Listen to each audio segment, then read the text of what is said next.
Olvidé decirle a mi hijo que la cámara ya funcionaba otra vez, y cuando revisé las grabaciones me quedé completamente en shock. Hola, aquel jueves por la tarde me encontraba en mi taller, pasando mis manos curtidas por el sistema de cámaras de seguridad recién reparado y sintiendo ese orgullo tan familiar que me acompaña tras 40 años de trabajo eléctrico.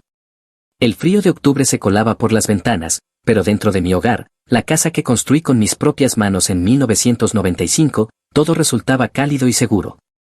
Durante 2 semanas aquellas cámaras no habían sido más que adornos caros después de que una sobretensión dañara el circuito principal, pero ese día, tras 3 horas de cuidadoso cableado, cada lente mostraba imágenes nítidas y cada micrófono captaba hasta el más leve sonido.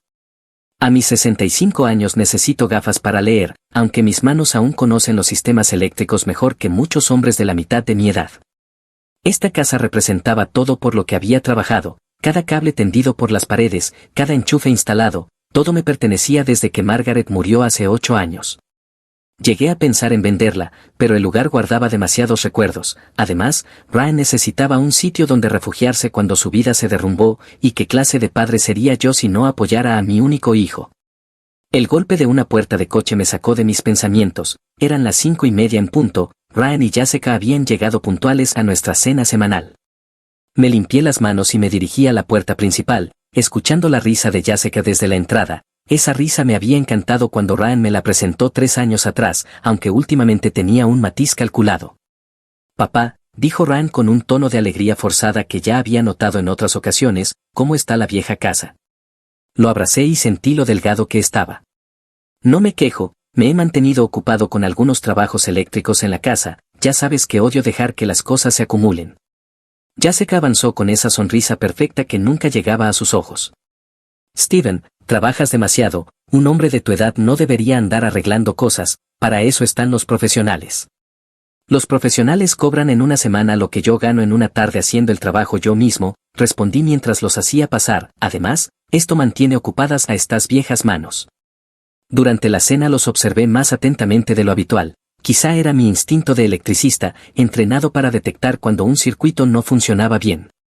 Ya sé que dirigía la conversación hacia la casa, preguntando por el valor de la propiedad y sugiriendo si había considerado actualizar el seguro, mientras Ryan evitaba mirarme y respondía con vaguedades sobre su búsqueda de empleo que no terminaban de cuadrar. ¿Has tenido suerte con esas entrevistas?, pregunté mientras cortaba mi asado. Ryan se movió incómodo. El mercado está difícil, papá, pero tengo oportunidades prometedoras. Eso es maravilloso, intervino Jessica con suavidad. Steven, eres tan generoso con esa asignación mensual, $700 rinden mucho. La forma en que lo dijo me hizo estremecer, como si fuera un derecho suyo y no mi decisión de ayudar a la familia. Hablando de la casa, añadió enseguida, ¿has pensado en actualizar tu sistema de seguridad? Estas cámaras viejas probablemente ya no sean muy fiables. Estaba a punto de mencionar que precisamente esa tarde había dejado el sistema en perfecto estado cuando sonó el teléfono. Era la señora Patterson, mi vecina, desesperada por una fuga de agua en el sótano. Su difunto esposo siempre se había ocupado de esas cosas y ahora me pedía ayuda. Por supuesto, Ellen, voy enseguida. Colgué y me giré hacia Ryan y Jessica, que ya se estaban poniendo los abrigos. Lo siento, chicos, el deber llama. No hay problema, papá, de todos modos ya deberíamos irnos, dijo Ryan sin mirarme a los ojos. Los acompañé hasta la puerta con una sensación incómoda que crecía en mi interior. Había algo raro en aquella noche, las preguntas insistentes de Jessica sobre la seguridad, la evidente incomodidad de Ryan, pero la señora Patterson necesitaba ayuda y los vecinos eran lo primero. Mientras su coche se alejaba me di cuenta de que había olvidado por completo mencionarles que las cámaras funcionaban otra vez. La llamada telefónica había interrumpido mis pensamientos por completo. Mañana se lo diría durante el café y realizaría una prueba completa del sistema. Después de 40 años resolviendo problemas eléctricos sabía que la mejor manera de detectar fallos era observarlo todo cuando la gente pensaba que nadie estaba mirando. La mañana del viernes llegó con esa claridad fresca de octubre que hacía que todo pareciera más nítido. Había dormido inquieto, repasando en mi mente la extraña cena de la noche anterior, y a las 10 ya estaba en mi taller con un café recién hecho, listo para poner a prueba el sistema de seguridad. Los múltiples monitores cobraron vida con una nitidez impecable, cada ángulo de la casa aparecía en alta definición y el audio se escuchaba tan claro que captaba hasta el más mínimo sonido. Podía escuchar el zumbido del refrigerador, 40 años de trabajo eléctrico me habían enseñado a valorar las instalaciones de calidad, y aquel sistema rivalizaba con cualquiera por el que los profesionales cobran miles de dólares. Estaba ajustando los ángulos de las cámaras cuando oí una llave en la puerta principal. La marca de tiempo señalaba exactamente las 10 de la mañana. A través de la cámara del salón observé cómo Ryan y Jessica entraban con la confianza despreocupada de quienes se sienten dueños del lugar, aunque no debían estar allí. Ryan había mencionado entrevistas de trabajo y Jessica habló de recados, pero nada justificaba su presencia. Mi dedo se detuvo sobre el intercomunicador cuando algo en su comportamiento me heló la sangre. Miraban a su alrededor con cautela, revisando esquinas, escuchando para asegurarse de que no estuviera en casa. Aquello no era una visita familiar, no tenían idea de que las cámaras funcionaban de nuevo. La llamada telefónica de anoche me había interrumpido antes de contarles la reparación, todavía creían que el sistema estaba muerto y se sentían invisibles. Perfecto, dijo Jessica con una voz captada con total claridad por el audio, no está aquí, y esas cámaras siguen averiadas por la sobretensión. Ryan se mostró incómodo, revolviendo nervioso entre mis papeles personales. Se siente mal, Jess, mal.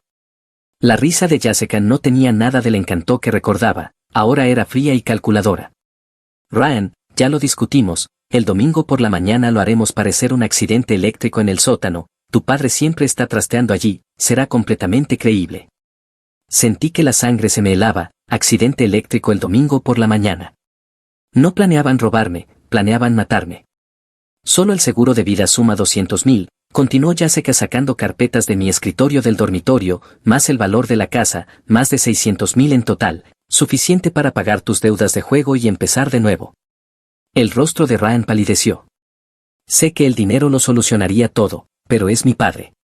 Tu padre, que ha controlado tu vida durante 32 años, lo cortó ella con dureza. Harold Peterson fue más difícil de convencer que tú y salió perfecto. Ese nombre no significaba nada para mí, pero su tono casual me hizo estremecer. ¿Quién es Harold Peterson?, preguntó Ryan. Jessica sonrió con aquella perfección que antes me había parecido encantadora. Un anciano en Toledo, con una buena casa y una naturaleza confiada. El certificado de defunción dijo causas naturales, no fue necesaria investigación. Dorothy Mitchell en Akron fue aún más fácil, la pobre cayó por las escaleras después de firmar la cesión de su propiedad. El mundo giró a mi alrededor, aquello no era simple codicia familiar, era un patrón. Jessica era una depredadora y yo era solo su siguiente objetivo. Nunca me dijiste que realmente murieron, susurró Ryan. ¿Qué pensabas que pasó? Que se mudaron a Florida, replicó ella con desprecio. Ryan, madura, así funciona el mundo, los débiles son devorados por los fuertes. Observé a mi hijo, al muchacho que había criado solo, asentir lentamente, todo lo bueno en él estaba siendo destruido por el veneno de esa mujer. Domingo por la mañana a las 8, continuó Jessica, esparciendo documentos sobre mi mesa de centro como una general planeando una campaña, electrocución en el sótano, caída en el taller, llamada al 911 retrasada, para el mediodía estaremos de luto, miembros de familia con un futuro rentable. Tenía 2 días antes de que intentaran asesinarme en mi propia casa. Sentado entre las herramientas y habilidades que habían construido mi vida, comprendí que olvidar mencionar que las cámaras funcionaban había sido quizá el error más afortunado de mi existencia. Jessica había matado 2 veces antes, pero nunca había apuntado contra alguien que pudiera verla venir. La cazadora se había convertido en presa, y ni siquiera lo sabía todavía. El reloj del tablero marcaba las 12:45 cuando aparqué frente a Sullivan & Associates. Mis manos estaban firmes, más firmes que en toda la mañana, porque ya tenía un plan. El shock del descubrimiento había quedado atrás, lo que me esperaba era la acción. La oficina de Catherine Sullivan olía a cuero y determinación, era más joven de lo que había imaginado, quizás 50 años, con unos ojos afilados que no pasaban nada por alto. La había llamado antes usando la palabra emergencia y me había reservado toda la tarde. Señor Brooks, dijo, mencionó una conspiración de asesinato por teléfono, necesito que me cuente todo. Reproduje las grabaciones en mi teléfono. La voz de Jessica llenó la sala, domingo por la mañana, 8 en punto, electrocución en el taller del sótano, caída por las escaleras, llamada al 911 retrasada. La expresión de Kate se endurecía con cada palabra. Esto no es simple codicia familiar, señor Brooks, esto es maltrato profesional a personas mayores con homicidio. Mencionó que ella habló de víctimas anteriores, Harold Peterson en Toledo, Dorothy Mitchell en Akron. Ambos murieron después de transferencias de propiedad. Ya estaba tecleando en su ordenador. Estoy programando una evaluación de competencia de emergencia con la doctora Hamilton. Si planean alegar que usted no está en condiciones mentales, necesitamos documentación médica que pruebe lo contrario. ¿Puede estar allí a las 2:30? Absolutamente. Bien. También llamaré a mi investigador privado. Si esta mujer lo ha hecho antes, habrá registros. La clínica de la doctora Hamilton quedaba a 15 minutos en coche, atravesando barrios familiares que de pronto parecían extraños. Todo seguía igual, pero yo lo veía con los ojos de alguien marcado para morir en 36 horas. La evaluación cognitiva fue exhaustiva, pruebas de memoria, ejercicios de razonamiento, preguntas sobre la actualidad. La doctora Hamilton había sido mi médica durante más de una década y su preocupación era genuina. Steven, su función cognitiva es excelente, mejor que la de muchos hombres 20 años más jóvenes. Firmó la documentación oficial con autoridad. Lo que me ha descrito no es paranoia, es instinto de supervivencia respondiendo a una amenaza real. A las 3:30 ya estaba de regreso en la oficina de Kate, donde su investigador traía noticias que lo cambiaban todo. Jessica Williams no existe, anunció extendiendo documentos sobre el escritorio de Kate. Su verdadero nombre es Jennifer Walsh. Es buscada en relación con 2 muertes sospechosas, Harold Peterson en Toledo y Dorothy Mitchell en Akron. Ambos casos siguen abiertos. Kate se inclinó hacia adelante. Órdenes de arresto vigentes, fraude financiero, maltrato a personas mayores y ahora homicidio en sospecha. La policía local puede detenerla de inmediato. Las piezas encajaban con una claridad aterradora. Jennifer Walsh era una depredadora especializada en ancianos, y Ryan me había entregado a ella como un regalo envuelto. ¿Cuál es nuestro margen de tiempo?, preguntó Kate. Planean el asesinato el domingo por la mañana, eso nos da, revisé mi reloj, 41 horas, más que suficiente. Kate ya estaba marcando un número. Llamo al detective Frank Morrison, dirige la unidad de crímenes contra ancianos. Con las órdenes de arresto y sus grabaciones podemos tenerla bajo custodia antes de que se dé cuenta. ¿Y qué pasa con Ryan?, pregunté. La expresión de Kate se suavizó apenas. Conspirar para cometer asesinato conlleva una condena seria, pero si coopera y testifica contra ella podría haber opciones. Las grabaciones dejan claro que ella es la mente maestra. A las 4:30 nuestra estrategia estaba definida. A la mañana siguiente el detective Morrison revisaría todas las pruebas, la evaluación médica me protegía contra cualquier intento de impugnar mi capacidad, las órdenes de arresto daban a la policía la autoridad inmediata. Señor Brooks, dijo Kate cuando me disponía a irme, ha hecho algo extraordinario. La mayoría de las víctimas de abuso a mayores nunca lo ven venir. Usted no solo detectó la amenaza, está deteniendo a una asesina en serie. Al caminar hacia mi coche sentí algo que no experimentaba en años, la satisfacción de ver un plan tomar forma. Jennifer Walsh había cometido un error crucial, había supuesto que yo era solo otro anciano indefenso esperando ser victimizado. Mañana descubriría que algunas presas saben luchar. El aire de la tarde traía el aroma de las hojas de otoño y de la posibilidad, en 37 horas o estaría muerto en mi sótano o Jennifer Walsh estaría esposada. Yo sabía en qué resultado apostaba. La casa se sentía diferente cuando regresé esa noche. Eran las mismas paredes, los mismos muebles, pero ahora cada rincón guardaba el potencial de convertirse en evidencia. Seguí mi rutina antes de cenar con normalidad mientras mi sistema de vigilancia mejorado lo capturaba todo con claridad cristalina. Ryan y Jessica llegaron puntuales a las 6, sus sonrisas de viernes por la tarde tan previsibles como un reloj. Pero esa noche yo escuchaba algo más que conversación de sobremesa. ¿Cómo fue tu día, papá?, preguntó Ryan acomodándose en su silla habitual. Productivo, respondí, lo que era el eufemismo del siglo, me ocupé de algunos asuntos importantes en la ciudad. Los ojos de Jessica se agudizaron apenas. Oh, algo interesante. Solo diligencias de un viejo, visitas médicas, papeleo, ya sabes cómo es. La mentira salió con facilidad, dejé que creyeran que yo era solo un anciano más, arrastrando sus últimos días. Durante la cena Jessica se excusó para hacer una llamada telefónica, a través del sistema de audio mejorado su voz se escuchó nítida desde la cocina, Vinnie, soy Jennifer. El domingo por la mañana está confirmado, sí, 8 en punto, ni un minuto más, la voz de Jessica sonaba firme, el viejo no sospecha nada, asegúrate de que tu equipo de limpieza esté listo a las 10. Vinnie. Otro jugador en este mortal tablero. Guardé el nombre en mi memoria mientras Jessica volvía a la mesa con su sonrisa ensayada. Perdón por eso, era una llamada de trabajo. Después de la cena se trasladaron al salón mientras yo fregaba los platos, con los oídos atentos a cada palabra gracias al sistema de vigilancia.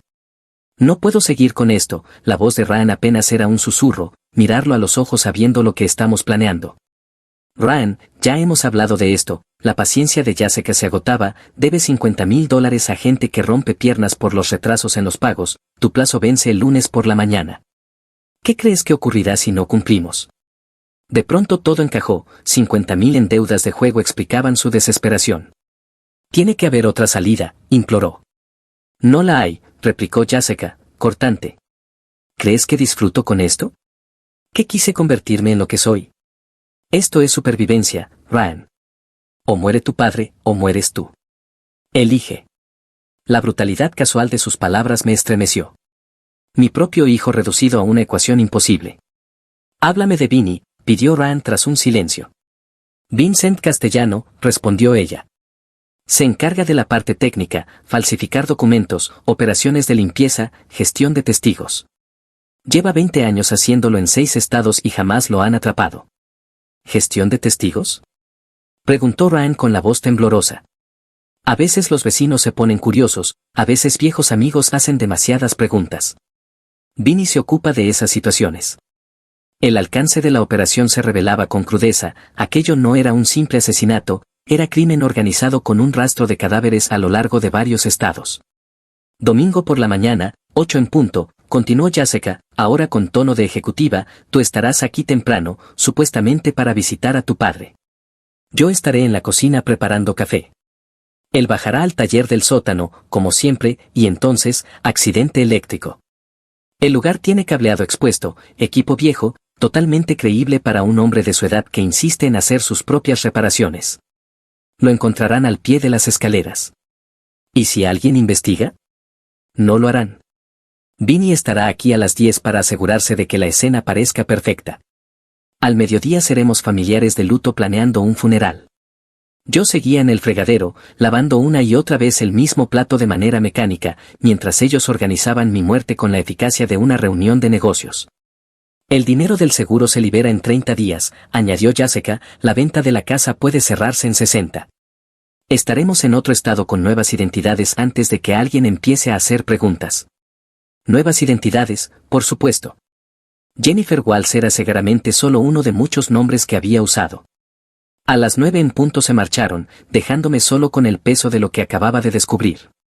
Pasé la hora siguiente revisando cada grabación, haciendo copias de seguridad en múltiples lugares y creando una cadena de evidencias imposible de romper. 34 horas, eso era todo lo que me quedaba antes de que esperaran encontrarme muerto al pie de mis propias escaleras. Pero Vincent Castellano y su equipo de limpieza estaban a punto de descubrir que algunos viejos no mueren en silencio. El sábado amaneció con esa claridad que precede a la tormenta. Me levanté antes del alba, café en mano, revisando la lista final que decidiría si viviría o moriría. En 20 horas, el taller del sótano, su campo de ejecución elegido, necesitaba cobertura adicional. Instalé 2 microcámaras en el techo, posicionándolas para capturar cada ángulo donde planeaban escenificar mi accidente. La ironía era evidente, habían escogido la única habitación de la casa donde yo tenía una ventaja técnica total. Para las 8:30 ya contaba con sistemas de grabación de respaldo en toda la vivienda, cada uno invisible para cualquiera que no supiera buscarlos. El almacenamiento en la nube garantizaba que, incluso si destruían mi equipo, las pruebas sobrevivirían. La oficina del Detective Morrison olía a café rancio y a determinación.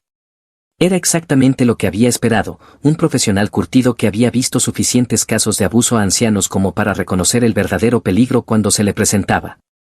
Señor Brooks, llevo 15 años investigando crímenes contra personas mayores, y lo que ha descubierto es la operación más sofisticada que he visto jamás. Le mostré las grabaciones. Su expresión se oscurecía con cada revelación. Jennifer Walsh, murmuró, abriendo archivos en su ordenador. La hemos seguido a través de 3 estados. Órdenes de arresto vigentes por fraude. Y homicidio en sospecha en Toledo y Akron. Sus pruebas nos dan todo lo que necesitamos. ¿Cuál es el plan para mañana? Pregunté. A las 7 de la mañana colocaremos equipos tácticos alrededor de su propiedad, respondió el detective Morrison. En el momento en que ella y su hijo lleguen, actuaremos con las órdenes judiciales y con las grabaciones de la conspiración. Esto es a prueba de fallos. ¿Y qué pasa con Vinny Castellano?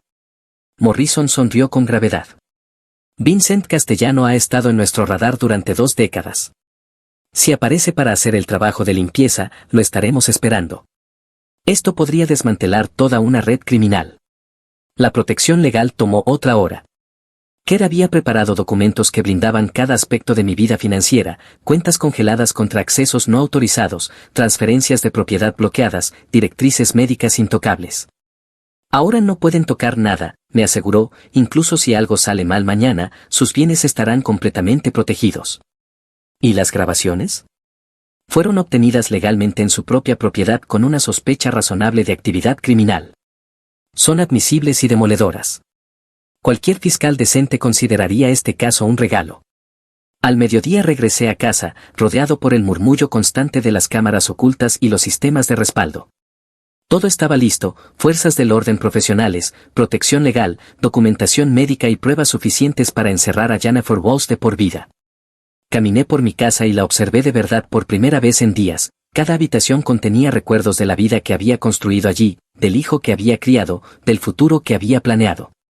Y mañana ese hijo cruzaría mi puerta con la intención de verme morir, pero en realidad entraría en una trampa forjada a lo largo de 40 años. El teléfono sonó. La voz del detective Morrison era tranquila pero urgente. Señor Brooks, acabamos de recibir información de que el equipo de Castellano ya está en Cleveland. Se lo están tomando en serio. Nosotros también. Sí, señor. Intente descansar esta noche. Mañana será intenso, pero usted ha hecho todo bien. La racha asesina de esta mujer termina con usted. Colgué y permanecí en mi taller, rodeado de las herramientas que habían construido mi vida y que ahora la salvarían. Jennifer Walsh había cometido un error fatal, había supuesto que yo era solo otra víctima indefensa. A la mañana siguiente descubriría que algunas presas tienen dientes. 20 horas por delante. Estaba preparado. La última cena. Esa idea se repetía en mi cabeza mientras ponía la mesa para 3. En 14 horas Ryan y Jessica esperaban encontrarme muerto al pie de mis escaleras, pero serían ellos quienes se enfrentarían a un desenlace muy distinto. Llegaron a las 6 en punto. Ryan traía flores, un detalle que podría haber sido tierno si no supiera que planeaba asistir a mi funeral al día siguiente. Papá, te ves cansado, dijo Jessica, sentándose en su silla con fingida preocupación. ¿Te encuentras bien? Perfectamente, respondí, sirviendo el asado que había preparado durante la tarde. Estoy deseando pasar un domingo tranquilo en casa. La ironía se me clavaba a mí, aunque no a ellos. Durante la cena, Jessica sacó una carpeta manila. Steven, sé que puede parecer repentino, pero hemos estado pensando en tu seguro. Estos formularios solo necesitan una firma rápida para actualizar a los beneficiarios. Eché un vistazo a los documentos, papeles de apariencia legal que probablemente me despojarían de mis ahorros. ¿Cuál es la prisa? ¿No puede esperar hasta el lunes? Bueno, el agente dijo que podría haber cambios de tarifa si no los procesamos mañana, respondió con una sonrisa perfecta, ensayada, letal. Realmente es solo una formalidad. Ryan seguía mirando su plato, incapaz de alzar la vista, sus manos temblaban ligeramente mientras cortaba la carne. Sabes, Jessica, dije con tono conversacional, últimamente he tenido algunos problemas de memoria. A veces olvido las cosas más sencillas. Sin ir más lejos, ayer olvidé mencionarles algo importante. Sus ojos se agudizaron. Ah, sí. ¿Y qué era? Ya lo recordaré, respondí, dando otro bocado. Esas cosas vuelven cuando uno menos lo espera. Después de la cena se trasladaron al salón mientras yo limpiaba. Sus voces llegaban claras gracias a mi sistema de audio mejorado. Parecía más confundido de lo normal, susurró Jessica. ¿Viste cómo dudaba con esos formularios de seguro? Tal vez no necesitemos seguir adelante con esto. Si de verdad está empeorando de manera natural, quizá deberíamos esperar, dijo Ryan con desesperación. Ryan, su voz cortó como una cuchilla, a tus acreedores no les importa el deterioro natural de tu padre. ¿Quieren $50,000 el lunes por la mañana o empiezan a romper huesos? Seguimos con el plan. Mañana a las 8 en punto. Estarás aquí temprano, haciéndote pasar por el hijo devoto. Yo estaré en la cocina preparando café. Él bajará al sótano, como siempre hace los domingos, y entonces, accidente eléctrico. El cableado allí abajo es antiguo, perfecto para lo que necesitamos. Cae por las escaleras, llamamos al 911 en estado de pánico y, para cuando lleguen los paramédicos, será demasiado tarde. Yo seguía en el fregadero, lavando platos mecánicamente mientras ellos coreografiaban mi muerte. ¿Y después?, preguntó Ryan. Denny llegará a las 10 para limpiar, asegurará que todo parezca perfecto. Nosotros haremos de familia desconsolada, cobraremos el seguro, venderemos la casa antes de Navidad y estaremos en Florida con nuevas identidades. A las 8:45 Jessica salió a hacer una última llamada. A través de la ventana la vi pasear por la entrada. Vinny, soy Jennifer. Mañana, 8 de la mañana, sí, todo listo, el taller del sótano, tal como hablamos. 10 en punto para la limpieza. Asegúrate de traer el equipo eléctrico para montar la escena correctamente. Cuando regresó, llevaba la máscara perfectamente colocada. Bueno, será mejor que descanses, dijo, besándome en la mejilla con unos labios que parecían de hielo. Mañana es un gran día. Sí, respondí. Presiento que será muy memorable. Después de que se marcharan recorrí mi casa una vez más, comprobando cada cámara, cada sistema de respaldo, cada pieza de evidencia que pondría fin a la racha asesina de Jennifer Walsh. 11 horas. En 11 horas el equipo táctico del detective Morrison estaría en posición, en 13, Ryan y Jessica cruzarían mi puerta esperando cometer un asesinato, y en su lugar entrarían en la trampa más completa que jamás había preparado. Me serví un vaso de whisky, algo que rara vez hacía, y me senté en mi sillón favorito. La mañana siguiente traería justicia o mi muerte, pero esa noche, durante esas últimas horas, yo seguía siendo Steven Brooks, y estaba listo para la guerra. La cuenta atrás casi había terminado. A las 7 en punto ya estaba esperando en la sala de estar cuando oí la llave en la cerradura. Ryan entró primero con flores, su coartada para justificar su presencia temprana. Jessica lo siguió con un termo de café y la máscara de nuera devota en el rostro. Papá, te has levantado temprano, dijo Ryan con voz cuidadosamente alegre. Pensamos venir a verte antes de... Antes de que me matéis a las 8, interrumpí con calma. El silencio fue absoluto. Las flores se escurrieron de las manos de Ryan, desparramándose por la alfombra como pruebas en una escena del crimen. Jessica reaccionó primero, con esa sonrisa ensayada deslizándose en su rostro. Steven, ¿qué cosa tan extraña dices? ¿Te sientes confundido esta mañana? En absoluto, contesté, alcanzando la tableta a mi lado. Déjenme mostrarles lo clara que está mi mente. La primera grabación llenó la habitación, la voz de Jessica, nítida a través de mi sistema de audio mejorado. Domingo, 8 de la mañana, electrocución en el taller del sótano, caída por las escaleras, llamada al 911 retrasada. El rostro de Ryan se volvió blanco como un hueso. La máscara de Jessica finalmente se resquebrajó. ¿Has estado grabándonos?, susurró. Durante 3 días. Cada palabra, cada plan, cada confesión. Deslicé entre los archivos, Harold Peterson en Toledo, Dorothy Mitchell en Akron, tu verdadero nombre, Jennifer Walsh, órdenes de arresto pendientes en 3 estados. Esto es imposible, espetó Jessica. Esas cámaras llevaban semanas averiadas. Las arreglé el jueves por la tarde. Se me olvidó mencionarlo el viernes por la mañana. El error más afortunado de mi vida. Me puse en pie sintiéndome más fuerte que en años. ¿Ves, Jennifer? Cometiste un error fatal, asumiste que yo era solo otro anciano indefenso. Ryan se desplomó en una silla, el rostro hundido en las manos. Papá, lo siento, yo nunca quise esto. Las deudas de juego, las amenazas, los $50,000. Eso valía mi vida para ti, repliqué. No debía ser así, la voz de Ryan se quebró. Ella dijo que parecería natural, que nadie saldría herido. ¿Nadie saldría herido? Activé otra grabación, la voz fría de Jessica describiendo la muerte de Harold Peterson, el accidente de Dorothy Mitchell. Ya había matado antes, Ryan. No la ayudabas a cometer fraude, la ayudabas a cometer asesinato. La compostura de Jessica se hizo añicos. No entiendes cómo es ahí fuera. Estos viejos tontos sentados sobre fortunas mientras los jóvenes luchan. Así que decidiste acelerar el proceso de herencia. Iban a morir de todos modos, yo solo lo hice rentable.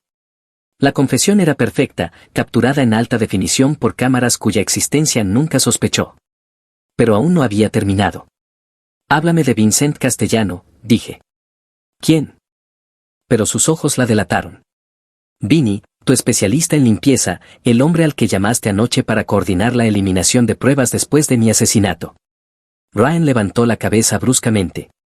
¿Asesinato? Dijiste que sería un accidente. Lo habría sido, espetó Jessica, si tu padre no se hubiera convertido en una especie de experto en vigilancia. En realidad, dije, mirando mi reloj, Vinny no vendrá. Ninguna de tus redes sigue operativa. Como si hubiera sido ensayado, la puerta principal se abrió de golpe. El detective Morrison entró con su equipo táctico, armas desenfundadas, placas visibles. Policía de Cleveland, nadie se mueva. Kate Sullivan lo seguía con un maletín lleno de documentos legales. Jennifer Walsh queda arrestada por conspiración para cometer asesinato, fraude contra ancianos y órdenes pendientes por las muertes de Harold Peterson y Dorothy Mitchell. Los minutos siguientes fueron un torbellino de advertencias Miranda, esposas y el desmantelamiento sistemático de una red criminal que había operado durante años en múltiples estados. ¿Desde cuándo lo sabes?, preguntó Ryan mientras lo esposaban. Desde el viernes por la mañana, respondí, cuando te escuché planear mi muerte. Papá, yo. Tú elegiste, Ryan. Cuando ella te dio la opción entre mi vida y tus deudas, elegiste el dinero. Mientras se lo llevaban, sentí algo inesperado, no satisfacción, sino tristeza. Había criado a ese chico, lo había amado, había sacrificado todo por él. Pero el hombre al que arrestaban ya no era mi hijo, era un extraño dispuesto a verme morir. El detective Morrison se acercó cuando el último agente despejó la sala. Señor Brooks, se acabó. Hemos arrestado a 6 miembros de la red de Castellano en todo Ohio. Esta operación ha terminado. Miré alrededor de mi salón, el mismo lugar donde habían planeado mi asesinato, donde yo había reunido las pruebas que salvaron mi vida. ¿Y ahora qué? Ahora vive, dijo Morrison con sencillez, y Jennifer Walsh no volverá a matar jamás. Afuera se oían los vecinos congregándose, atraídos por la presencia policial. Pronto llegarían las preguntas, los periodistas, un juicio. Pero en ese instante yo era simplemente un hombre que se había negado a convertirse en víctima. El reloj de la repisa marcaba las 7 en punto. 15 minutos antes yo debía estar muerto, y en cambio estaba plenamente vivo. 6 meses después del arresto me encontraba en la galería del tribunal cuando Jennifer Walsh recibió una condena de 25 años a cadena perpetua por múltiples asesinatos, abuso de ancianos y conspiración. Su depredación calculada sobre ancianos vulnerables representa lo peor de la naturaleza humana, dijo el juez. Cuando me miró por última vez, no vi arrepentimiento, solo fría determinación. Había aprendido que algunas personas no pueden redimirse. La sentencia de Ryan fue más dura de asimilar, 12 años por conspiración y abuso de ancianos. En sus ojos aún reconocía al niño que había criado, no al hombre que había ayudado a planear mi muerte. El juez recordó a todos que la traición dentro de una familia, donde se supone que hay confianza, merece la mayor severidad. Los juicios de la red de Castellano se extendieron por 3 estados. Vincent Castellano recibió múltiples cadenas perpetuas. El FBI estimó que su operación había tenido como blanco a más de 30 ancianos durante 2 décadas. Mis grabaciones secretas aportaron la evidencia crucial que desmanteló toda la organización. Las victorias judiciales, sin embargo, fueron solo el inicio de algo mayor. El cambio comenzó en mi propio vecindario, con la señora Patterson, la viuda cuya desesperada llamada había puesto en marcha el rescate. Instalé un sistema completo de seguridad en su casa y le enseñé a detectar las señales de fraude y manipulación. Me ha devuelto algo que perdí cuando Harold murió, me dijo sosteniendo la lista de seguridad que habíamos elaborado, la sensación de que puedo protegerme y tomar mis propias decisiones. La noticia se propagó rápidamente entre la comunidad de ancianos en Cleveland. En pocos meses estaba asesorando a familias por toda la ciudad, reforzando hogares, revisando finanzas y alertando a seres queridos sobre tácticas depredadoras. La policía local me invitó a hablar en reuniones comunitarias. El detective Morrison me presentó diciendo que no solo había salvado mi vida, sino que había demostrado cómo los mayores podían defenderse de depredadores que los creen indefensos. La oficina del fiscal general de Ohio me pidió ayuda para redactar protocolos de protección a ancianos, y mi historia se convirtió en el eje de una campaña de concienciación estatal. El mensaje era simple y poderoso: la edad aporta experiencia y habilidades prácticas para reconocer y resistir el peligro. La doctora Hamilton siguió siendo mi médica y se convirtió en amiga cercana y defensora. Ha transformado un trauma personal en un propósito comunitario, me dijo. Eso no es solo sobrevivir, es triunfar. Kate Sullivan, mi abogada, y yo empezamos a dirigir talleres legales enseñando a los mayores cómo proteger sus bienes y detectar esquemas ilícitos. Mi casa se transformó de un objetivo en una fortaleza. El taller del sótano, que había sido planeado como la escena de un asesinato, se convirtió en un centro de entrenamiento donde enseñaba seguridad básica y protección práctica. Los vecinos empezaron a cuidarse unos a otros y formamos una red inquebrantable de apoyo mutuo. La señora Patterson organizó reuniones de café semanales en las que compartíamos reportes de actividades sospechosas y celebrábamos pequeñas victorias. La herida de la traición de Ryan nunca desapareció del todo, pero se volvió útil, agudizó mi comprensión de cómo los depredadores explotan los lazos emocionales y las dinámicas familiares. En cada presentación que daba, recalcaba una dura verdad: a veces las mayores amenazas provienen de quienes más confiamos. Comenzaron a llegar cartas de todo el país, cientos de notas de familias que habían oído mi historia. Un anciano en Florida escribió que mi ejemplo lo inspiró a cuestionar el extraño comportamiento financiero de su familia y a confrontar a un nieto que le robaba. Esas cartas eran recordatorios diarios de por qué este trabajo importaba. Jennifer Walls veía a los ancianos como obstáculos desechables en el camino hacia la riqueza. Cada persona mayor que aprendía a defenderse desmentía esa terrible suposición. 6 meses antes había sido marcado para morir por mi propia familia. Ahora despertaba en un hogar lleno de seguridad, rodeado de personas que respetaban, en lugar de explotar, mis décadas de experiencia. Mi calendario estaba repleto de conferencias, asesorías y cafés con amigos que valoraban mi presencia. La mayor victoria no fue solo sobrevivir al plan asesino, sino descubrir que la verdadera familia me había estado esperando en mi comunidad todo el tiempo, lista para apreciar lo que yo tenía que ofrecer. A veces Dios nos coloca en situaciones que ponen a prueba no solo nuestra supervivencia, sino también nuestra fe en la humanidad. La historia de Steven nos recuerda que las traiciones no son solo relatos de crimen, sino de la fuerza que descubrimos cuando lo familiar se vuelve peligroso, cuando la familia se vuelve contra nosotros. Dios nos brinda otros caminos hacia la seguridad y el propósito. La lección más poderosa de historias de abuelos como la de Steven es que la edad no significa vulnerabilidad, sino sabiduría acumulada esperando el momento adecuado para brillar. Estos relatos de traición enseñan que los depredadores suelen esconderse tras el disfraz del amor, pero el cuidado genuino nunca exige que renunciemos a nuestra seguridad ni a nuestra dignidad. Las habilidades técnicas de Steven, cultivadas durante décadas, se convirtieron en su salvación cuando la familia lo abandonó. Dios actúa a través de nuestra preparación y de nuestras conexiones comunitarias. El aviso olvidado de las cámaras, la llamada de emergencia de la vecina, las relaciones profesionales que Steven había cultivado, no fueron coincidencias, fueron citas divinas que salvaron su vida y expusieron a una red criminal.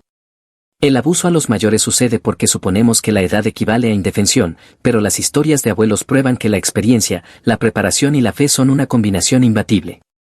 Cuando honramos la sabiduría de nuestros mayores en lugar de explotar su confianza, construimos comunidades donde los depredadores no pueden prosperar. La transformación de Steven, de víctima a defensor, demuestra que Dios puede usar nuestros momentos más oscuros para iluminar caminos de servicio y protección para los demás. Amén. Historia 2.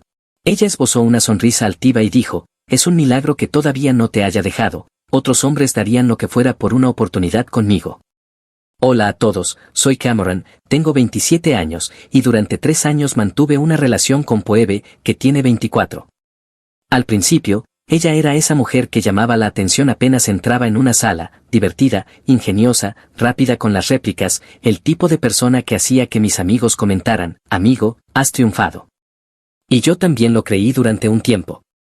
El problema es que, cuando a alguien se le repite constantemente que es especial, termina creyéndolo, y los demás acaban convertidos en simples personajes secundarios en la película que imaginan protagonizar. Eso fue exactamente lo que ocurrió con Phoebe. En algún momento, su seguridad se transformó en arrogancia, y según ella, mi papel consistía en quedarme a su lado sonriendo como un perro fiel. Todo comenzó con comentarios aparentemente inofensivos, frases como: vaya, en realidad no lo haces tan mal, o menos mal que estás conmigo, de lo contrario seguirías usando camisetas con estampados. Al principio lo pasaba por alto, pensé que solo estaba bromeando, pero nunca se detuvo. En cada salida, en cada reunión con amigos, había algún dardo dirigido hacia mí, siempre con la insinuación de que debía sentirme agradecido porque ella me había elegido. Lo cierto es que yo no estaba desesperado antes de conocerla, tenía mi vida en orden, una carrera sólida, un apartamento digno, amigos que me respetaban y aficiones que me mantenían equilibrado. No era un alma perdida a la que ella hubiera rescatado, pero, escuchándola, cualquiera pensaría que me había encontrado debajo de un puente y me había pulido. Durante mucho tiempo simplemente lo soporté, no porque fuera débil, sino porque no valía la pena gastar energía en responder a cada comentario. Sin embargo, poco a poco empecé a sentir que vivía en una evaluación de desempeño permanente, con una jefa que solo sabía criticar. La semana anterior a que todo estallara, me sorprendí mirándola mientras pasaba el rato en Instagram, practicando poses como si estuviera audicionando para un papel que nadie le había ofrecido. Entonces pensé, esto es agotador, ¿acaso todavía me gusta? Esa idea se quedó rondando en mi cabeza y se volvió más insistente cada vez que ella abría la boca. Para cuando llegó el jueves, yo ya estaba inclinado a terminar con la relación, solo necesitaba una excusa adecuada. Y ella me la entregó en bandeja de plata. Íbamos camino a cenar con unos amigos. Ella estaba de pie frente al espejo, ajustándose el vestido, con esa media sonrisa que cree seductora, y de repente me dijo, Cameron, eres tan conformista, tienes suerte de tenerme, ¿te das cuenta de que otros hombres se pelean por estar conmigo? Yo ya había dejado pasar muchos de sus comentarios, pero ese, tan directo, tan arrogante, tan desmedido, me obligó a responder. Me apoyé en el marco de la puerta, crucé los brazos y contesté, claro que estoy agradecido de no tener que enfrentarme al ejército invisible de hombres que esperan en la puerta. Debe de ser difícil ser una joya tan codiciada. Ella giró la cabeza con brusquedad, como si no pudiera creer que me atreviera a responder. No seas sarcástico, Cameron, hablo en serio. Sí, sé que lo dices en serio, y precisamente eso es lo gracioso, le respondí. Ella frunció el ceño y volvió a mirarse en el espejo, convencida de que me había dejado callado, aunque no era así. Esa misma noche, durante la cena con el grupo de amigos, todo parecía normal hasta que Phoebe decidió que era el momento de brillar. Se recostó en la silla, alzó la voz lo suficiente para que todos escucharan, y dijo, la verdad, no sé cómo Cameron consigue seguirme el ritmo, es un milagro que todavía no lo haya dejado. Otros hombres darían lo que fuera por una oportunidad conmigo. La mesa quedó en silencio incómodo durante un instante, todos me miraron esperando que sonriera y asintiera, como la mascota entrenada en la que ella quería convertirme. Pero yo ya no estaba dispuesto a seguir ese juego. Dejé el tenedor sobre la mesa, me incliné hacia adelante y dije, entonces, ¿por qué sigues aquí? Ve a buscarlos. Silencio absoluto, solo interrumpido por un par de risas contenidas de mis amigos al final de la mesa. Phoebe parpadeó como si acabara de recibir un golpe con una toalla mojada. ¿Qué se supone que significa eso?, exigió. Significa exactamente lo que parece, respondí. Si hay tantos hombres muriéndose por ese privilegio, no voy a interponerme en su camino. Es más, hasta les abriré la puerta. Uno de mis amigos casi se atragantó intentando no reír. El rostro de Phoebe se puso rojo, no con un rubor coqueto, sino con manchas de pura rabia. Me estás avergonzando, siseó. No, le dije mientras me recostaba en la silla, esa eres tú, y lo acabas de hacer tú sola. Se calló después de eso, visiblemente alterada, aunque podía sentir las dagas en la forma en que me miraba de reojo. Yo, en cambio, disfruté de mi comida. Por primera vez en meses no me sentía como el blanco de la broma. Había dado la vuelta al guión, y la expresión en su rostro valió cada segundo del malestar que ella pensaba que me estaba imponiendo. Para cuando llegó el postre, ya había tomado la decisión, no pensaba quedarme para otra ronda de su viaje de ego. Estaba acabado. La cena terminó con Phoebe mostrando una sonrisa falsa, apretando los dientes, mientras los demás evitaban cruzar miradas. No tenía intención de soportar un incómodo trayecto en coche de regreso con ella, así que lo dejé claro allí mismo.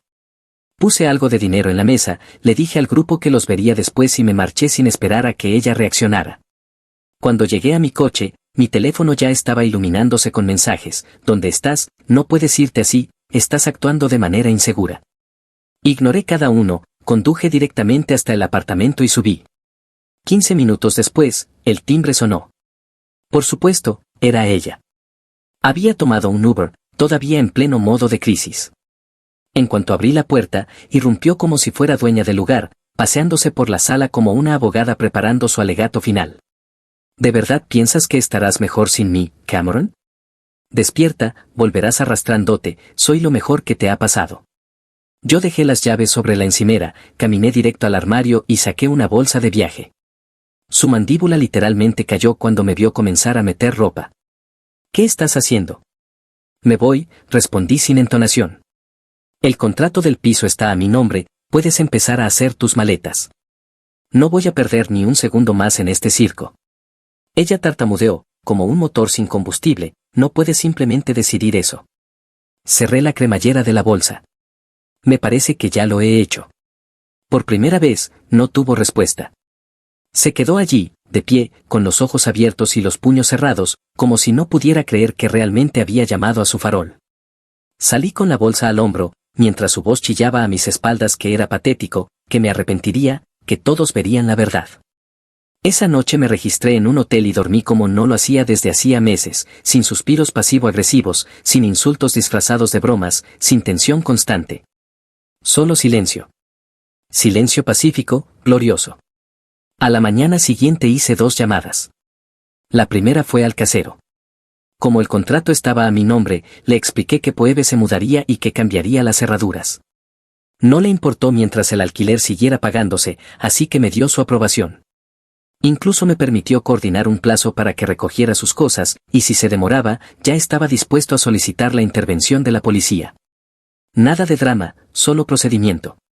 La segunda llamada fue más bien a mí mismo, un recordatorio de realidad. Ahora eres libre, Cameron. No arruines esto dejándote atrapar de nuevo. Por supuesto, Phoebe no pensaba soltarme en silencio. Para el mediodía mi teléfono estaba repleto de mensajes, párrafos enteros diciendo que yo estaba exagerando, párrafos prometiendo que me perdonaría si me disculpaba, párrafos proclamando que estaba despreciando a una reina. La bloqueé. Eso no la detuvo. Sarah, su inseparable compañera, me llamó en menos de 1 hora. Cameron, tienes que dejar esta tontería. Phoebe está destrozada. Nos dijo que perdiste los nervios por un comentario sin importancia. Me reí. ¿Un comentario sin importancia? Dijo que otros hombres morirían por tenerla. Lleva años tratándome como si debiera agradecerle las migajas. Se acabó. Sarah resopló como si hubiera pateado a un cachorro. Estás siendo egoísta. Perfecto, respondí, y colgué. Para el viernes, los monos voladores ya estaban en pleno vuelo. La madre de Phoebe, Cassandra, me llamó y tuvo la desfachatez de decirme, no puedes simplemente echar a mi hija, eres responsable de su estilo de vida. ¿Qué pensará la gente si la abandonas? Casi solté el teléfono de la risa. Cassandra, tu hija tiene 24 años. Si necesita una niñera, eso es asunto tuyo, no mío. Y también la bloqueé. Pero lo realmente fuerte llegó después. Fue entonces cuando recordé la fiesta de compromiso de ese fin de semana. Liam y Choe, amigos en común, nos habían invitado a los 2 meses atrás. Phoebe, en su infinita arrogancia, me envió un mensaje por Instagram, va a ser tan embarazoso para ti cuando aparezca solo. Ese era su plan, quería que yo llegara sin compañía, con la imagen del ex amargado, mientras ella desplegaba su pequeño papel de víctima. Pensaba que la vergüenza pública me mantendría bajo control. Y en ese momento decidí reescribir el guión. Revisé mis contactos hasta detenerme en Julia. Ahora, Julia no era cualquier persona. Ella y Phoebe tenían historia. En la universidad se habían odiado, algo relacionado con una pasantía que Julia consiguió y Phoebe deseaba, además de superarla en un proyecto grupal. Fuera lo que fuera, Phoebe no podía soportarla. Cada vez que se mencionaba su nombre, Phoebe ponía los ojos en blanco y murmuraba, esa bruja falsa. Julia y yo habíamos retomado el contacto unos meses antes en un proyecto de trabajo. Era inteligente, divertida y mucho más centrada de lo que Phoebe había sido jamás. Y, sí, estaba soltera. No sabía si aceptaría, pero valía la pena intentarlo, así que le escribí, hola Julia, soy Cameron. Esto es un poco inesperado, pero mis planes para el sábado por la noche se acaban de liberar. ¿Quieres ser mi acompañante en una fiesta de compromiso? Si no puedes, no pasa nada. 10 minutos después, mi teléfono vibró. Cameron, acabas de convertir mi sábado aburrido en algo interesante. Voy contigo. Sonreí de verdad, no por alguna fantasía de sustitución, sino porque sabía exactamente cuánto le ardería a Phoebe. Llegar acompañado por Julia, la única persona que detestaba, haría explotar toda su pequeña narrativa. Esa noche bloqueé otra docena de mensajes de Phoebe y su séquito. No me molesté en contestar, no tenía que defenderme. La mejor defensa sería presentarme con una sonrisa y con Julia de mi brazo. Por primera vez en años, en realidad esperaba con ganas un sábado por la noche. Pasé a recoger a Julia, y lo primero que noté no fue el vestido, sino su media sonrisa. Ella ya sabía que estaba a punto de entrar en el pequeño reino de Phoebe y prenderle fuego sin esfuerzo. Eso era lo mejor, no necesitaba jugar al «mírenme a mí», simplemente se desenvolvía con naturalidad, como si perteneciera al lugar. Y solo eso bastaría para volver loca a Phoebe. De camino, Julia me preguntó, ¿cuál es la estrategia? Estrategia simple, respondí. Sonríe, disfruta de la comida gratis y observa cómo Phoebe se atraganta con su propia arrogancia. Julia sonrió, suena a mi tipo de noche. La fiesta estaba animada cuando entramos, lo de siempre, grupos de gente charlando, música lo bastante baja para conversar, los anfitriones corriendo de un lado a otro para asegurarse de que todos tuvieran una copa. Pero en el instante en que cruzamos la puerta, se sintió como si la sala hubiera dado un giro. Todos esperaban que yo llegara solo, arrinconado y cabizbajo. En cambio, aparecí con la única mujer que Phoebe jamás quería volver a ver. Liam me vio primero, me estrechó la mano y me dio ese gesto de respeto que los hombres reservan para cuando saben que alguien acaba de hacer una jugada maestra. Chloe abrazó a Julia como si fueran viejas amigas y ya podía ver los susurros esparciéndose por los rincones. Bien, que las noticias corrieran. Julia no necesitaba instrucciones, se movía entre la gente como si fuera su trabajo, hablando, riendo, logrando que todos disfrutaran de su compañía. No era la sonrisa falsa y la cortesía vacía de Phoebe, sino energía genuina. La diferencia en las reacciones de los demás era evidente. Y entonces ocurrió. Ese momento en que puedes sentir unos ojos quemándote desde la distancia. Phoebe estaba al otro lado del jardín, dominando la escena junto al fogón, contando alguna historia exagerada con Sarah pegada a su lado. En el instante en que nos vio, se quedó congelada a mitad de frase. Su expresión pasó de altiva a incrédula en menos de 2 segundos. Esa mirada sola ya valía la invitación. Julia se inclinó hacia mí y susurró, «¿Nos vio?» «Perfecto», respondí, «demos la vuelta despacio y dejemos que lo asimile». Eso hicimos. No fuimos directos hacia ella. Saludamos, dimos la mano, conversamos con naturalidad, como si fuera un sábado cualquiera. Cada vez que me reía de algo que Julia decía, podía sentir la presión sanguínea de Phoebe dispararse desde el otro extremo del césped. Finalmente, no pudo resistirlo más. Se acercó con esa sonrisa falsa que cree que oculta su rabia. «Cameron», dijo con voz azucarada, mientras sus ojos se deslizaban hacia Julia como si fuera un chicle pegado a su zapato. «Y veo que has traído a una amiga». «Julia», respondí con total calma, «¿recuerdas a Julia?» Ella extendió la mano, tranquila y segura, encantada de verte de nuevo, Phoebe. Por supuesto, Phoebe ignoró la mano. Vaya, Julia, y Cameron, avanzando tan rápido. Es un poco desesperado, ¿no crees? Se aseguró de que la gente cercana la escuchara. Una jugada clásica de Phoebe. Yo no parpadeé. No realmente. El jueves dijiste que otros hombres morirían por tenerte. Pensé que ya era hora de dejar de perder el tiempo agradeciéndote y ver qué más había ahí fuera. Y, la verdad, me ha salido bastante bien. Boom. La mitad de la gente a nuestro alrededor bajó la vista a sus copas intentando no reírse. El rostro de Phoebe volvió a ponerse de ese rojo manchado, como si estuviera a punto de reventar una vena. Y justo en ese momento apareció Isen, el perrito faldero. Llevaba años orbitando a su alrededor, esperando que ella le arrojara una migaja. Infló el pecho y dijo, «¿En serio, Cameron? ¿Tenías que traer a Julia aquí?» «Eso es cruel, Phoebe se merece algo mejor». Me giré hacia él con una sonrisa, «Isen, amigo, llevas 3 años cargando el bolso de Phoebe y aún no se ha dado cuenta de que existes. Básicamente eres su becario sin sueldo, mucho trabajo, 0 beneficios». Algunos incluso se rieron en voz alta. El rostro de Isen pasó de pálido a rojo y de nuevo a pálido. Balbuceó algo y se retiró como un cachorro apaleado. Phoebe intentó intervenir de nuevo, pero el daño ya estaba hecho. Todos lo habían visto, ya no era la abeja reina, era la broma. Le di una palmada en el hombro a Julia, «Vamos, busquemos algo de comer». Caminamos alejándonos mientras Phoebe permanecía inmóvil, con Saro susurrándole al oído como una desesperada jefa de prensa intentando controlar un desastre. Julia se inclinó y dijo, esa frase del becario sin sueldo fue demoledora. Se lo ganó, respondí. Quien defiende a un payaso, recibe el mismo trato. El resto de la noche transcurrió sin problemas. Julia era el centro de atención sin siquiera intentarlo, y yo no tuve que actuar. Simplemente me relajé y disfruté. De vez en cuando notaba la mirada de Phoebe clavada en mí, y en lugar de sonreír con suficiencia o presumir, la ignoraba. Eso fue lo que más la consumió, no que la ridiculizara, ni que Julia estuviera allí, sino que yo genuinamente ya no me importaba.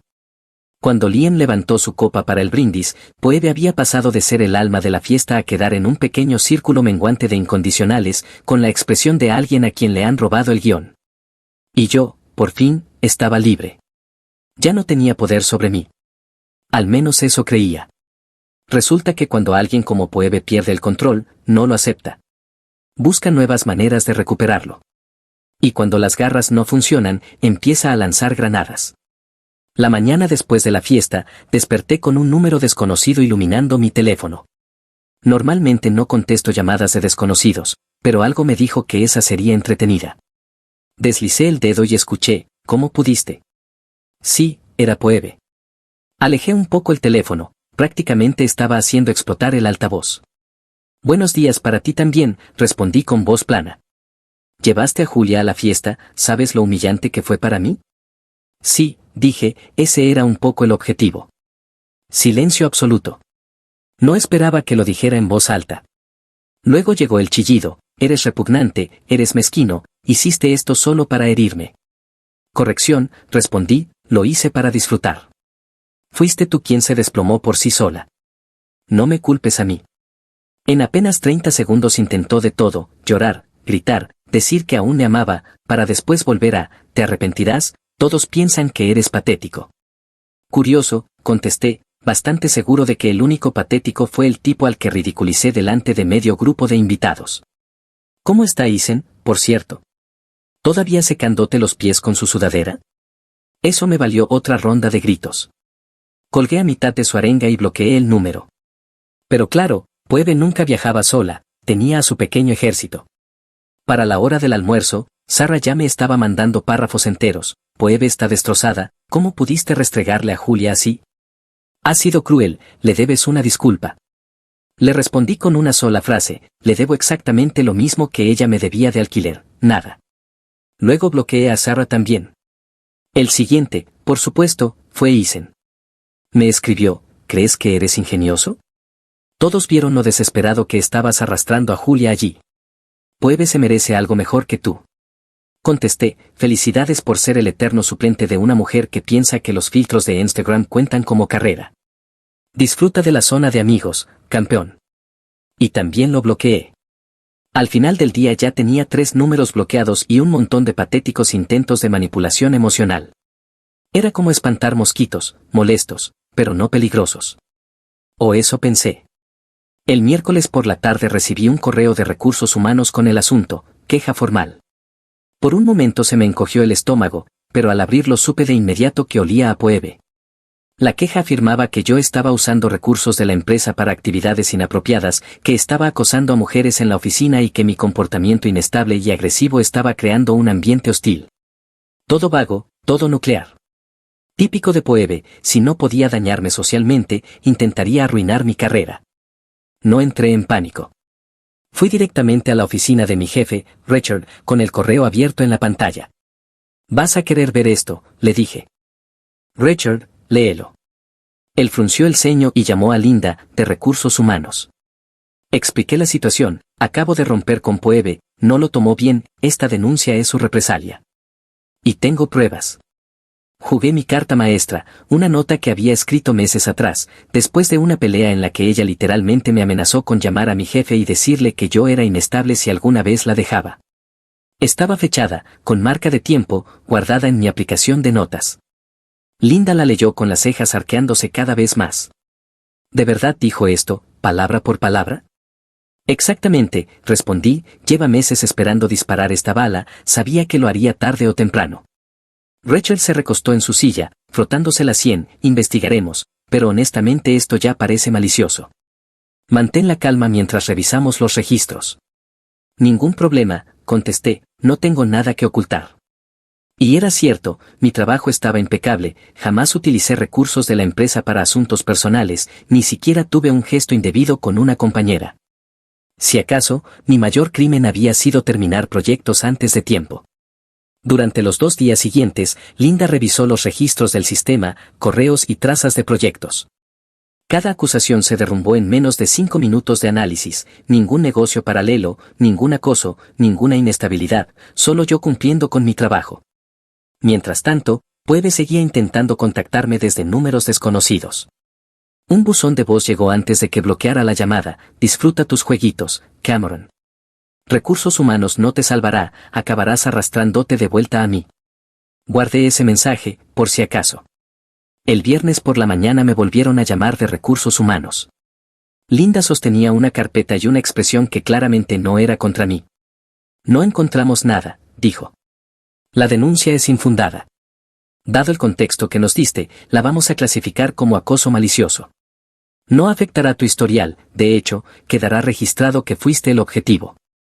Richard añadió, recostándose en su silla, estamos contigo, Cameron. No dejes que esto te sacuda. Asentí. No me sacudió, solo confirmó lo que ya sabía sobre ella.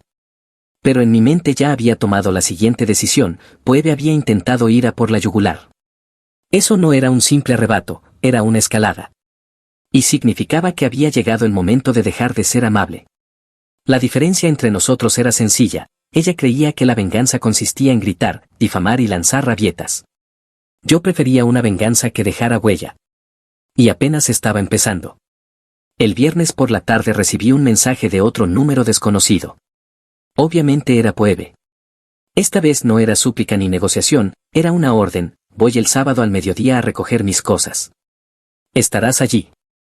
Me quedé mirando el texto, solté una carcajada y respondí, sábado a mediodía está bien. Aquí estaré. Corto, frío, porque para entonces el apartamento ya estaba vacío de sus pertenencias. Esa misma mañana habían pasado los mudanceros, toda su ropa, maquillaje, libros y baratijas estaban guardados, precintados, etiquetados y apilados junto a la puerta, como una liquidación. Lo demás era mío, y tenía los recibos, perfectamente archivados en una carpeta sobre la encimera de la cocina, sofá, televisor, cama, mesa del comedor, electrodomésticos, cada compra importante llevaba mi nombre. Ella siempre había actuado como si hubiera diseñado el lugar, como si su gusto lo hubiera convertido en un hogar. La realidad era que no había gastado un solo céntimo. Así que cuando llegó el mediodía, yo estaba sentado en un sofá desnudo, comiendo comida china recalentada, esperando al circo. Puntuales, sonó el timbre. Abrí la puerta y ahí estaba, flanqueada por Sarah y su madre, Cassandra, el ejército del privilegio. Phoebe irrumpió como si fuera dueña del edificio, con los ojos escaneando la sala. En cuanto vio las paredes desnudas y la pila ordenada de cajas, su sonrisa se resquebrajó. ¿Qué demonios es esto? ¿Dónde está mi sofá? ¿Dónde está mi mesa? Tus cosas están en las cajas, respondí con calma. Todo lo demás se queda. Yo lo compré. Tengo los recibos justo aquí. Toqué la carpeta. Ella parpadeó y luego soltó una carcajada histérica. ¿Recibos? ¿Hablas en serio? ¿De verdad vas a fingir que todo en este lugar es tuyo?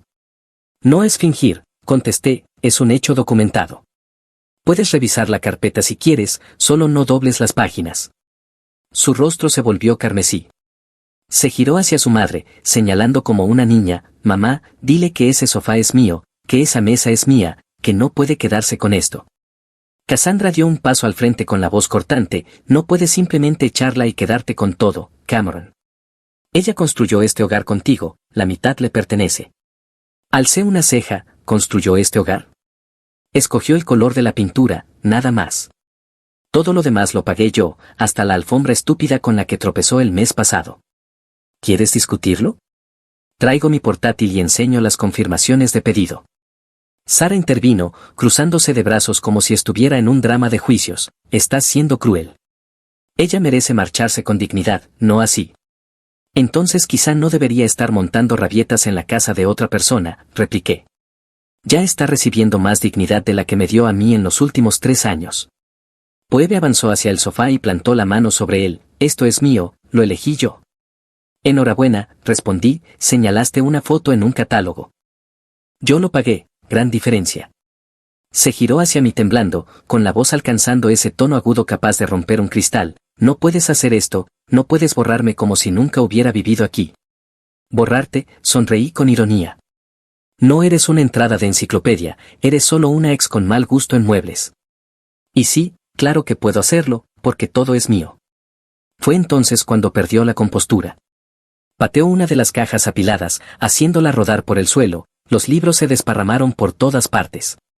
No me voy sin mis cosas, gritó. Me levanté tranquilo, sereno, y caminé hasta quedar a pocos pasos de ella. Esas son tus cosas, están en las cajas. Tienes 5 minutos para sacarlas de aquí antes de que llame a la policía y les diga que estás allanando y destrozando propiedad privada. Su madre soltó un jadeo, como si la hubiera abofeteado. ¿Cómo te atreves? Pruébame, la corté en seco. No hago faroles. 5 minutos. Por primera vez la rabia de Poebe titubeó. Me miró, luego a la carpeta sobre la encimera, después a las cajas en el suelo. Se dio cuenta de que no estaba bromeando, mi tono calmado, el reloj corriendo, la amenaza de la policía, todo atravesó su burbuja. Está bien, chilló con el rostro manchado de rojo, nos lo llevaremos todo. Y lo hicieron, de la peor forma posible. Sarah y Cassandra empezaron a arrastrar cajas hacia la puerta, golpeándolas contra las paredes, dejándolas caer, haciendo un espectáculo de cada paso. Poebe no paraba de gritar insultos, patético, perdedor, como si esas palabras todavía tuvieran poder. Yo me limité a apoyarme contra la pared, brazos cruzados, observando. Era patético, 3 mujeres forcejeando con cartón, como payasas en un circo. Entonces apareció Julia. Había planeado pasar después de almorzar y, por supuesto, su llegada fue perfecta. Entró con una caja de pizza en la mano, miró la escena, las cajas esparcidas, Poebe roja de furia, chillando, y comentó con toda naturalidad, ¿pepperoni o vegetariana, Cameron? Casi me eché a reír. Pepperoni. Ella sonrió, fue directa a la cocina y ni siquiera le dedicó a Poebe una mirada. Eso le dolió más que cualquier cosa que yo hubiera podido decir. Julia actuó como si Poebe no existiera. Poebe, predeciblemente, perdió la cabeza, tú, víbora, lo arruinaste todo. Él habría vuelto si no fuera por ti. Julia abrió la caja de pizza y, por encima del hombro, soltó, perdona, ¿quién eres tú otra vez? Poebe realmente se lanzó hacia ella, como si fuera a empezar a golpearla, pero me interpuse al instante, con la voz gélida, se acabó. Te quedan 2 minutos. Si la tocas, me aseguraré de que salgas de aquí esposada. La expresión en su rostro fue impagable, una mezcla de rabia y pánico. Sabía que no estaba faroleando. Terminaron de arrastrar las cajas, cargándolas en el todoterreno de Sarah, cerrando las puertas de golpe, resoplando como si hubieran sobrevivido a una batalla. Finalmente, Poebe se quedó en el umbral, señalándome con un dedo tembloroso. ¿Crees que ganaste? Todos saben lo que realmente eres, todos saben que eres patético. Ella no durará, y cuando se vaya, volverás arrastrándote a mí. Me acerqué lo suficiente para obligarla a levantar la barbilla.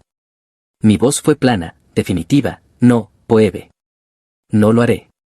Porque lo único de lo que estaba arrastrándome era de ti. Su mandíbula se tensó, los ojos desorbitados, pero ya no tenía nada más. Se dio media vuelta y salió dando un portazo tan fuerte que el marco vibró. Me dejé caer en el sofá, abrí la caja de pizza y tomé una porción. Julia se sentó a mi lado, tranquila como siempre. Los gritos de Poebe todavía resonaban débilmente en el pasillo, pero dentro del apartamento reinaba el silencio. Finalmente, silencio. Me recosté con la porción en la mano y sentí esa paz que solo se percibe tras meses de ruido constante. Aunque la paz nunca dura mucho cuando alguien como Poebe está involucrada. El lunes por la mañana comenzaron a llegar los primeros mensajes de amigos en común. Nada directo, solo capturas de pantalla. Al parecer, alguien había grabado su berrinche en el pasillo, los gritos, las patadas a las cajas, su colapso chillando, me estás borrando.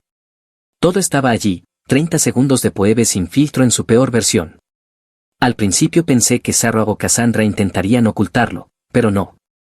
Alguien lo filtró al chat del grupo y, para cuando lo vi, la mitad ya había reaccionado, algunos, vaya tela, un par de emojis riéndose, y un tipo lo resumió a la perfección, ahora entiendo por qué Cameron se largó. Ese fue el principio del fin. Amigos que antes caminaban de puntillas a su alrededor, de pronto, desaparecieron. Las personas que creía su público fiel se habían ido. Incluso Liam, que solía mantenerse neutral, me escribió: tío, con razón te veías tan tranquilo en la fiesta. Respeto. Traducción, ya no se creía su papel de víctima. Mientras tanto, Sarah intentó darle la vuelta a la grabación. Incluso me envió un mensaje por Facebook: Phoebe solo estaba emocional. No deberías dejar que la juzguen por un mal momento, me escribió Sarah. Le respondí: eso no fue un momento, fueron 3 años condensados en 30 segundos. No finjas que nunca lo viste antes. La bloqueé también. No tenía energía para equipos de limpieza. Entonces, por supuesto, apareció Isen. Su gran jugada fue publicar en Facebook sobre cómo los hombres de verdad no hunden a las mujeres para sentirse poderosos, acompañado de alguna cita cursi sobre una foto de archivo con montañas. Sutil, ¿verdad? La sección de comentarios se lo comió vivo. La mitad de las respuestas eran variaciones de: ¿no es este el tipo al que llamaron becario sin sueldo en su cara? Alguien incluso capturó la expresión atónita que puso en la fiesta y la convirtió en un meme, cuando te das cuenta de que 3 años de devoción no te valieron ni un gracias. Brutal. Eliminó la publicación en menos de un día. Pero Phoebe no había terminado. Cuando se le acabó la simpatía social, se refugió en su escenario favorito, Instagram. De repente, su perfil se convirtió en un altar de frases dramáticas, selfies en blanco y negro con textos como: algunas personas no saben manejar a una mujer fuerte o sanando después de la traición. Los comentarios, en cambio, eran grillos. Todos habían visto el video, nadie compraba el papel. A mitad de semana, la caída fue más dura. Mi jefe, Richard, me llamó a su despacho con una media sonrisa: esto te va a gustar, dijo, mostrándome una cadena de correos. Nuestro equipo legal había remitido discretamente su denuncia falsa a la firma donde ella trabajaba, ya que eran uno de nuestros proveedores. Eso desencadenó una revisión de conducta de clientes. Una vez que sus superiores vieron el buzón de voz y las notas de recursos humanos, conectaron los puntos. Las empresas no se andan con juegos cuando se trata de ese tipo de responsabilidades. 2 días después, su LinkedIn cambió discretamente a Open to Work. Traducción: despedida. La ironía era perfecta. Intentó destruir mi carrera y el golpe rebotó hasta hacer estallar la suya. Después de eso, las actualizaciones me llegaron a cuentagotas a través de conocidos. Uno comentó que estaba viviendo de nuevo con sus padres, otro que Cassandra andaba diciendo por ahí que yo le había robado todo a su hija. Nadie le prestaba atención, la gente estaba cansada del drama. Y yo no moví un dedo. No lo necesitaba. Cada movimiento desesperado que ella hacía solo cavaba más hondo su propio agujero. Una noche, Julia pasó el dedo por uno de los posts lastimeros de Phoebe y me preguntó: ¿alguna vez sientes lástima por ella? Negué con la cabeza: no. Sentir lástima fue lo que me ató a ella en primer lugar. Esto es solo la gravedad haciendo su trabajo. Ella sonrió con malicia, dejó el teléfono a un lado y dijo: bueno, seguro que ahora me odia. Perfecto, contesté. Eso significa que vas por buen camino. Esa era la belleza del asunto. No necesitaba una gran venganza, Phoebe era un botón de autodestrucción con tacones. Lo único que tenía que hacer era apartarme del radio de la explosión y dejar que lo presionara una y otra vez. Al final de la semana, el chat de grupo que antes giraba en torno a ella estaba muerto. Silencio absoluto. La gente siguió con su vida. Su perfil en redes se volvió privado, Isen desapareció, Sarah seguía intentándolo, pero sin respaldo ella también parecía la loca. La función de Phoebe había terminado, sin escenario, sin público, sin aplausos. Solo silencio. Y yo tenía mi apartamento, mi paz y una nevera que, por fin, tenía espacio para mi comida en lugar de 50 frascos de productos de cuidado de la piel que jamás usaba. Para mí, esa era la auténtica victoria. 6 meses pasaron y la vida se veía completamente distinta. Mi apartamento ya no parecía un escaparate, se sentía mío. No había sofás de terciopelo que parecían sacados de un hotel barato, ni cuadros abstractos inútiles con los que supuestamente creaba el ambiente, ni baratijas caras compradas solo para las fotos de Instagram. Ahora tenía cosas que tenían sentido: un sofá de cuero sólido, un escritorio en condiciones, una mesa de centro que realmente me gustaba. No era glamuroso, pero era real. Por primera vez en años podía entrar en mi propio hogar y no sentir que vivía en la campaña de marketing de otra persona. Mientras tanto, el reino de Poebe estaba reducido a escombros. La noticia corrió rápido entre nuestro círculo y todos tenían alguna historia. Seguía viviendo con sus padres, sin trabajo, amargada, saltando de un empleo temporal a otro sin lograr nada estable. Intentó conseguir otro puesto corporativo, pero hay un detalle: cuando quemas un puente con el empleado de un cliente importante, no es precisamente algo que emocione a los reclutadores.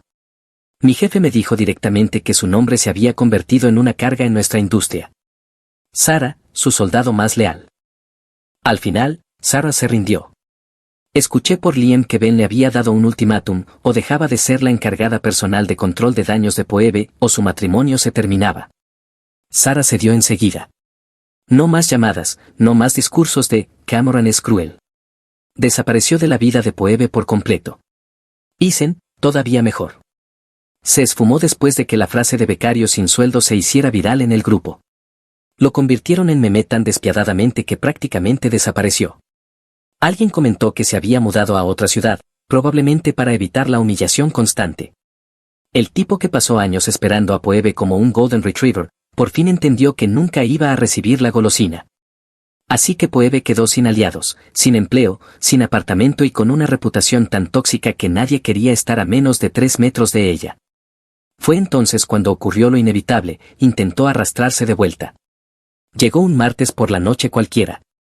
Revisé mi correo y ahí estaba, un largo mensaje desesperado desde su cuenta personal, sin asunto, solo un muro de texto. Cameron, he tenido tiempo para pensar. Sé que cometí errores, pero lo nuestro fue real. Aún te amo, Julia no durará, lo sabes. Tú y yo estamos destinados a estar juntos. Por favor, dame otra oportunidad. Me recliné en la silla y me eché a reír. La audacia. Después de todos los gritos, después de todos los intentos de arruinarme, después de su colapso público y de perderlo todo, todavía pensaba que era el premio. Creía que saltaría a sus brazos solo porque lanzó la palabra amor como una tirita sobre 3 años de abusos. Escribí una sola línea: pensé que todos los hombres morirían por tenerte. Lo han hecho. Pulsé enviar, bloqueé su dirección y cerré el portátil. Frío, definitivo. Pero el universo aún no había terminado de darme noticias. Una semana más tarde, uno de mis amigos me escribió: hermano, acabo de ver a Poebe. Estaba despotricando con desconocidos sobre cómo arruinaste su vida. Un auténtico desastre. Estaba sentada con un vaso de agua, contando a cualquiera que quisiera escucharla que lo tenía todo hasta que yo saboteé su carrera. La gente ni siquiera interactuaba, asentían, ponían los ojos en blanco y volvían a sus conversaciones. Ese era el punto. Su mayor miedo no era ser odiada, era volverse irrelevante. Y eso fue exactamente lo que ocurrió. Eso fue lo realmente satisfactorio: no una venganza explosiva, no una escena dramática en un tribunal, no una pelea a gritos frente a una multitud, sino el colapso lento e inevitable de alguien que se creía intocable. Perdió su apartamento, su empleo, su reputación, sus amigos, su ejército de defensores. Y cuando todo eso desapareció, lo único que le quedó fue la misma arrogancia que la destruyó desde el principio. Julia me preguntó una vez si sentía lástima por Poebe. Le respondí que no. Porque ese fue el error que cometí durante 3 años: sentir lástima, poner excusas, dejar pasar sus disparates. En el momento en que dejé de hacerlo, toda su farsa se vino abajo. Personas como Poebe no necesitan compasión, necesitan consecuencias. Y las tuvo. Todas y cada una. Ahora, cuando pienso en ella, parada frente al espejo aquella noche, diciéndome que otros hombres morirían por tenerla, casi me da risa. Porque la verdad salió a la luz: ningún hombre murió por ella, ningún hombre siquiera lo intentó. Su ejército desapareció, sus aduladores abandonaron el barco y su ego no pudo pagar las cuentas. Ella pensó que yo volvería arrastrándome. En cambio, es ella la que terminó arrastrándose, a casa de sus padres, a trabajos temporales, a mi bandeja de entrada con correos desesperados. Y yo nunca miré atrás. Esa es la diferencia. Unos meses después comprendí que la verdadera diferencia no estaba solo en que Poebe hubiera desaparecido de mi vida, sino en la manera en que yo veía el mundo. El apartamento ya no era únicamente un espacio privado, se había convertido en un símbolo de libertad.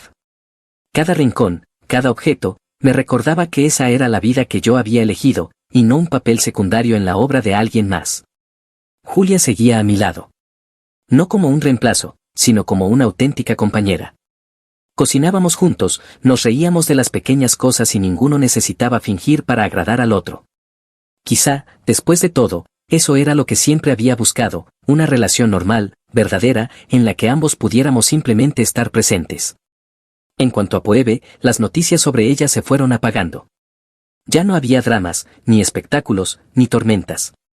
Y esa era, en realidad, su mayor tragedia, alguien que vivía del aplauso había perdido al público. Sin escenario, sin atención. Solo silencio. No siento odio, tampoco compasión.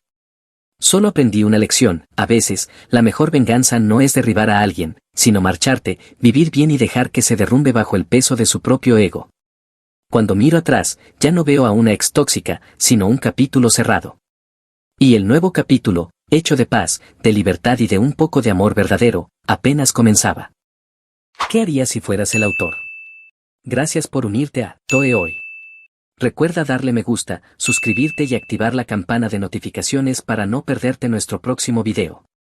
Hasta pronto. Toe, te lo agradece.